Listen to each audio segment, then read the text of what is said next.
Dios le bendiga, mis amados hermanos. Continuando con el viaje a casa, el Apocalipsis. Vamos por el video número 6. En ese video vamos a seguir hablando de las iglesias, que es el punto número 3. En este caso nos recordamos que en el Apocalipsis 1 hace referencia al Señor Jesús de cuáles eran las iglesias en la cual el Señor iba a enviar sus invitaciones, que eran Éfeso, Esmirna, Pérgamo, Tiatira, Sardis, Filadelfia y la Odisea. Eran las iglesias. Para continuar en Esmirna, en Apocalipsis 2, versículo 8, dice así: y escribe al ángel de la iglesia en Esmirna, el primero y el postrero, el que estuvo muerto y vivió, dice esto: yo conozco tus obras y tu tribulación y tu pobreza, pero eres rico, y las blasfemias de los que dicen ser judíos y no lo son, sino sinagogas de Satanás. No temas en nada lo que vas a padecer. He aquí el diablo echará a algunos de vosotros en la cárcel, para que seáis probados. Tendréis tribulación por 10 días. Sé fiel hasta la muerte, y yo te daré la corona de vida. El que tiene oídos, oiga lo que el Espíritu dice a las iglesias. El que venciere no sufrirá daño de la segunda muerte. Antes de continuar, hay un esquema que se ve evidente en cada una de las iglesias, que son el encabezado o la parte principal que dice: y escribe al ángel de la iglesia. También yo conozco tus obras. Y por último, el que tiene oído, oiga lo que el Espíritu dice a las iglesias. Estas frases se repiten en todas las iglesias, en las 7 iglesias, y hace referencia a, recordando la perspectiva que yo tengo de que el Apocalipsis es las bodas del Cordero, hace referencia justamente a las invitaciones a esta boda. Las invitaciones tienen por un encabezado de a quién es la invitación. Por eso dice: escribe al ángel de la iglesia. Recordemos que en Éfeso se repite esta frase: escribe al ángel de la iglesia. También se repite: yo conozco tus obras. También se repite por la parte final, dice: el que tiene oído, oiga lo que el Espíritu dice a la iglesia. El día de hoy vamos a tratar justamente en la primera parte donde dice: escribe el ángel de la iglesia. Pero hay una consulta: ¿a quién está dirigido? Escribe el ángel de la iglesia. ¿Quién es el ángel de la iglesia? Cuando nos referimos a la palabra ángel, nosotros mencionamos a estos seres celestiales que por lo general son los que Dios envía para hacer ciertas labores o ciertas situaciones. Pero en el Apocalipsis, en esta iglesia o en las iglesias, ¿a quién se refiere? ¿A quién se está refiriendo el ángel de la iglesia? Para eso vayamos un poco al griego.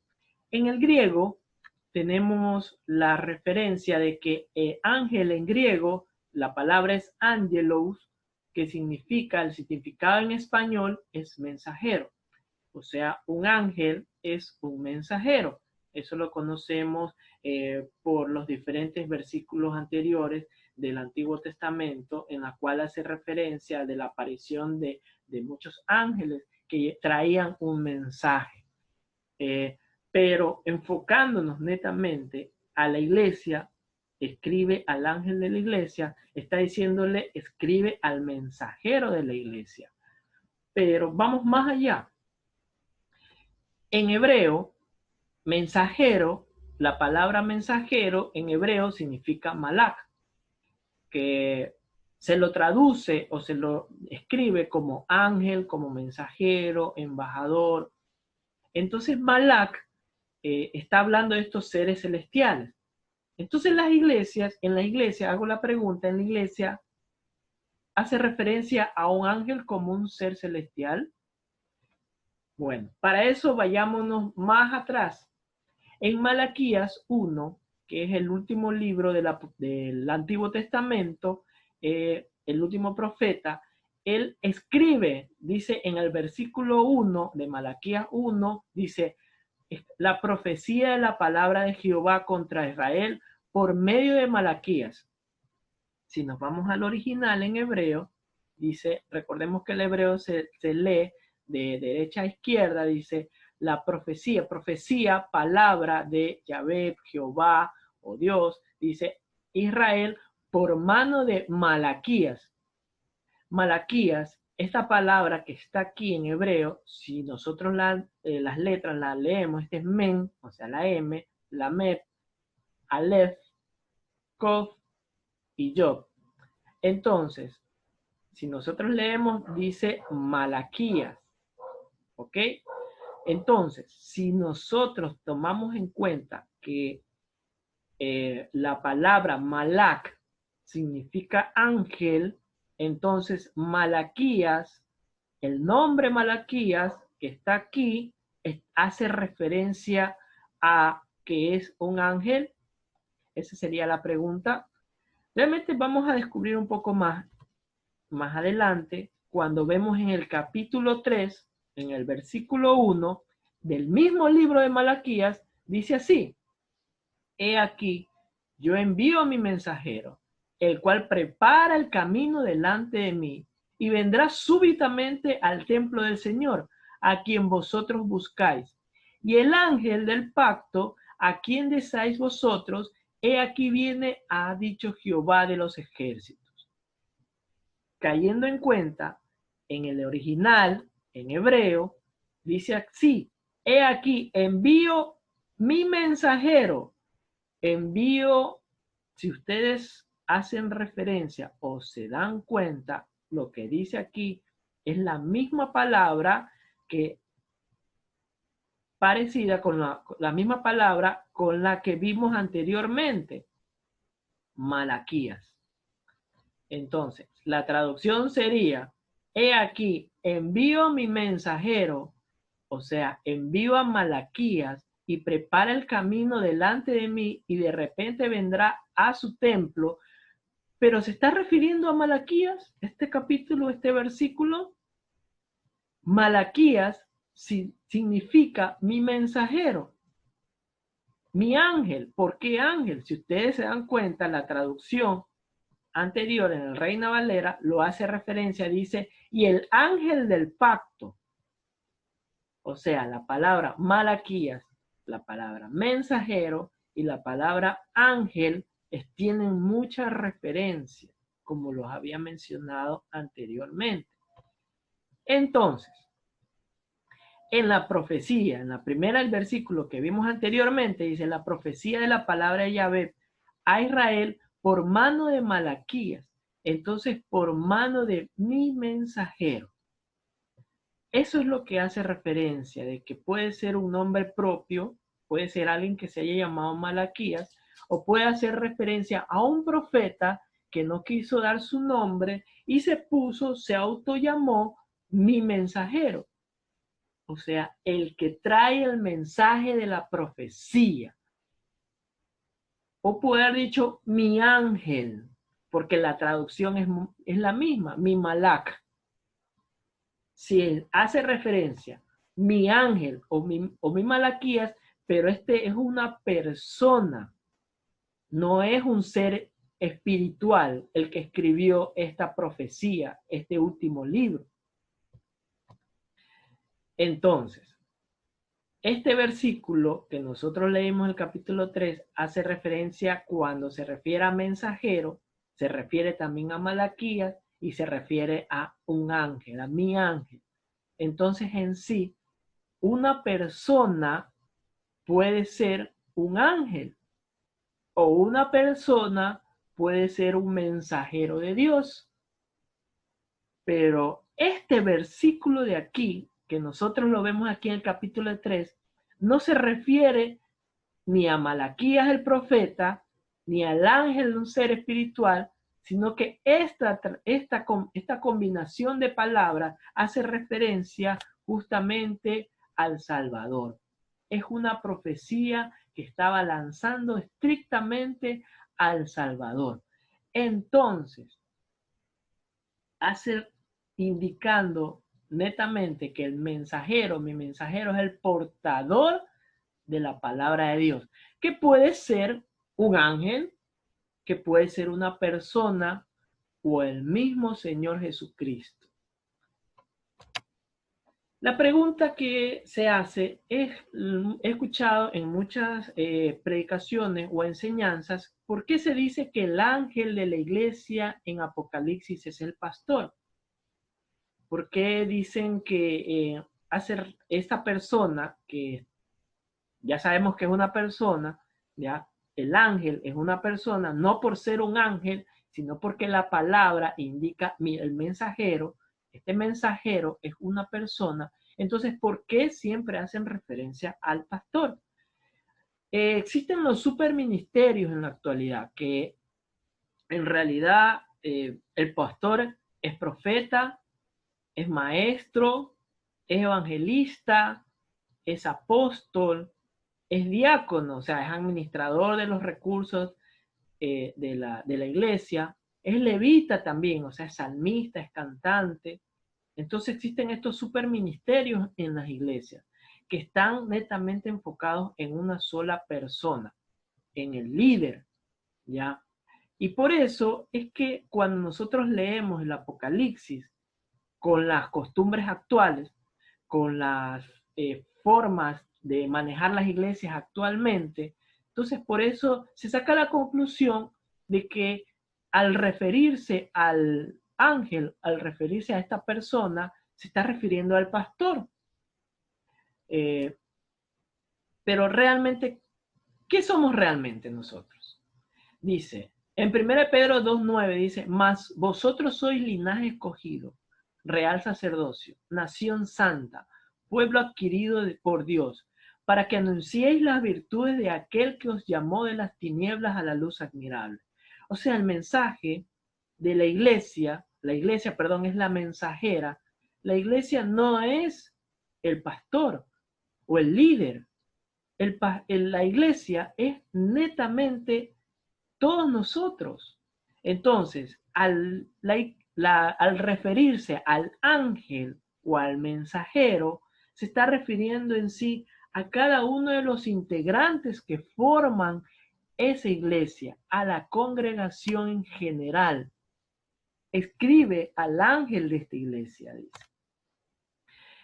Jerarquías. En el reino de Dios no hay jerarquías. Recordemos esto, algo que hizo el Señor Jesucristo para romper este nivel de jerarquía, porque como habíamos visto anteriormente, nosotros, cada uno de nosotros somos real sacerdocio, que significa que somos reyes y que somos sacerdotes. Hace que somos reyes porque somos hijos de un rey, ¿ok? Somos príncipes, hijos de un rey, tenemos nobleza y somos sacerdotes porque administramos las cosas de Dios. Pero también dice en el Señor, para aquellas personas que han tomado muy a pecho este nombramiento, dice así el Señor, dice, en aquel tiempo los discípulos vinieron a Jesús diciendo, ¿quién es el mayor en el reino de los cielos? Y llamando Jesús a un niño, lo puso en medio de ellos y dijo, de cierto os digo que si no os volvéis y os hacéis como un niño, no entraréis en el reino de los cielos. Así que cualquiera que se humille como este niño, este es el mayor en el reino de los cielos. Y cualquiera que reciba mi nombre, a un niño como este, a mí me recibe.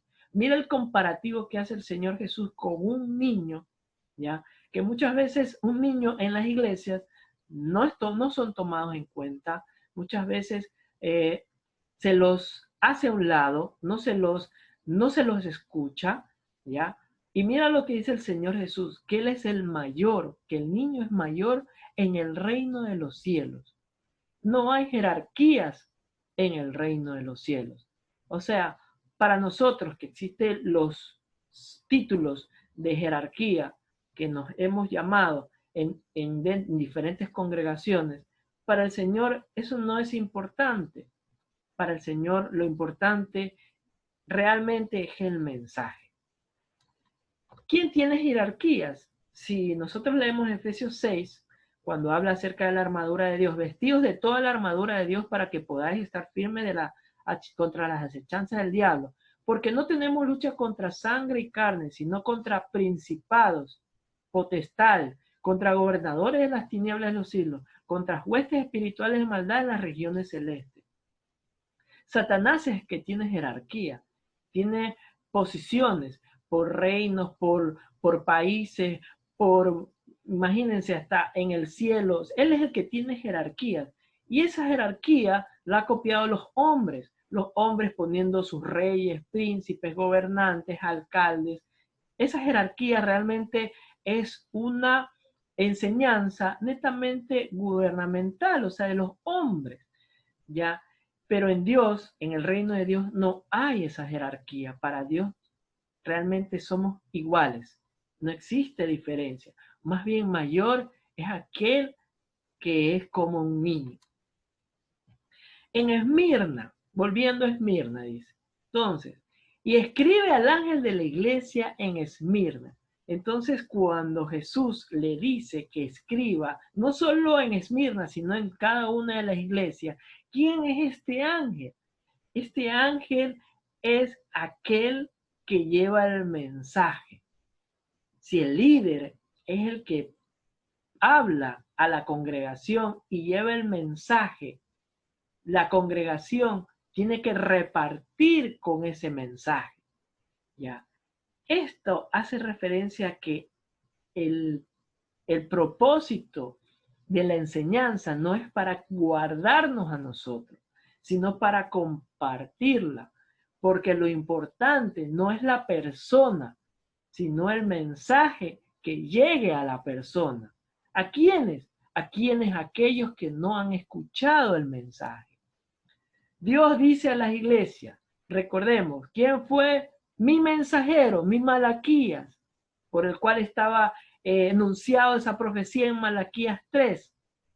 Jesús, el cual era mi mensajero que venía a dar el mensaje de la llegada del reino de los cielos. El Espíritu de Dios se volvió mi mensajero también, mi Malaquías, mi ángel, el que hace referencia a nosotros. Cuando el Señor Jesús partió, envió su consolador para que nosotros recibamos el mensaje. Él es el que nos conecta en el mensaje con Él. Y la iglesia se transformó inmediatamente en la mensajera, en el que lleva el mensaje. La iglesia es mi mensajera, es la mensajera de Dios. La iglesia es el ángel que tiene que llevar este mensaje a la congregación. Cuando digo iglesia, hago referencia a usted, a mí, a cualquier persona con el título de netamente ser mensajero, ¿ya? No es referente a algún título de liderazgo. ¿Y cuál es el mensaje? Recordemos que esta es una invitación a las bodas del Cordero. Escribe esta invitación para la celebración de las bodas del Cordero a todos los invitados. El mensaje es que debemos de invitar a que reconozcan al Señor Jesús como Salvador. Ese es el mensaje. Ese es el propósito de las invitaciones. Que cada iglesia tiene sus falencias, sí, pero también tiene su corrección para que puedan volver a los caminos. Entonces, el Señor Jesús empieza diciendo esto: escribe a mi mensajero de la congregación. O sea, te escribe a ti, me escribe a mí, a cada uno de nosotros. Ese es lo que hace referencia a el ángel de la iglesia. Bien. Continuamos el próximo video, el video número 7. No te lo pierdas, suscríbete, escribe comentarios. Si necesitas saber algo más, escriben en cada uno de los comentarios. Que el Señor los continúe bendiciendo, los guarde y los cuide y los proteja. En el nombre de Jesús. Dios los bendiga.